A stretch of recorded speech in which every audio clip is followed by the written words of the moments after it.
Bom dia, boa tarde, boa noite. Aqui vamos fazer um rápido comentário a respeito de dados que nós temos hoje em alguns equipamentos, nem todos, né? Então a gente não tem, mas quem já tem, né, é bem importante. Até me lembrei agora que até uns 30 anos atrás, mais ou menos, né, se tinha anisocitose neutrofílica, né? Não, claro, não se relatava, mas a gente via, né, que tinha uns neutrófilos que eram um pouco maior coisa e aquilo deixava a gente encucado, né? Mas, claro, era só uma observação, ainda em lâmina. Aí fica meio forte, né? Nossos olhos não têm resolução para microcitose, para macrocitose, muito menos para diferenciar leucócito, né? Mas alguns pacientes isso era bem claro, né? Mas ficava até por essas questões meramente de observações citológicas assim. Bom, então assim, ó, como está cada vez mais, a sepse sempre foi importante, né? E com o que tem hoje está cada vez mais precoce esse diagnóstico e se tem muito mais ferramentas, dados, né, relações para a gente chegar à conclusão que o paciente está séptico, né? E o nosso hemograma não seria diferente, né? Então, para quem pode, repito, né, tem volume neutrofílico médio e volume monocítico médio, isso é bem importante, tá? E já existem algumas considerações a respeito, tá? Então, só lembrando que assim, ó, quando nós temos por isso que eu sempre digo que a questão cinética, a gente ter esse conhecimento da questão cinética, isso é importantíssimo, tá? Tudo bem, o equipamento pode ajudar, o equipamento é importante, mas a noção disso é bem importante, até para explicar contagens de leucócitos, né, que variam, pode ser de um dia para o outro, né?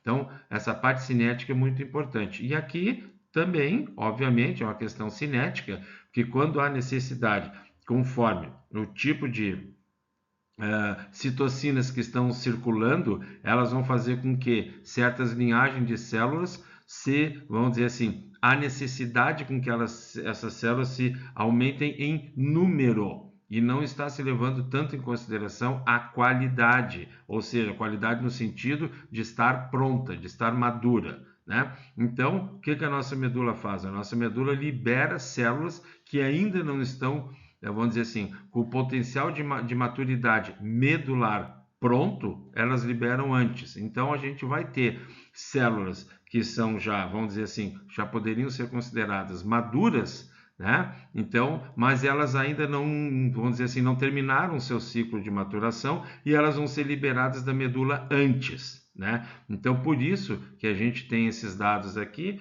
que o VNM e o MMV, eles vão ser maiores, né? Exatamente por isso. E aí fica bem claro, não só a questão da sepse, o nosso assunto aqui é sepse, mas isso pode ser também em pacientes que estão recebendo estimulador de colônia ou coisa parecida assim, isso também pode acontecer, tá?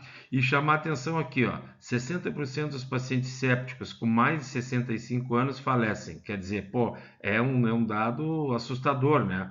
Claro, é evidente, se o nosso hemograma tiver esses dados, a gente conseguir liberar isso antes, enfim, junto com outras coisas, óbvio que isso aí, vamos dizer assim, melhora, né? Mas então, o nosso hemograma tem limitações, mas ele pode dar informações bem, bem, bem importantes, certo?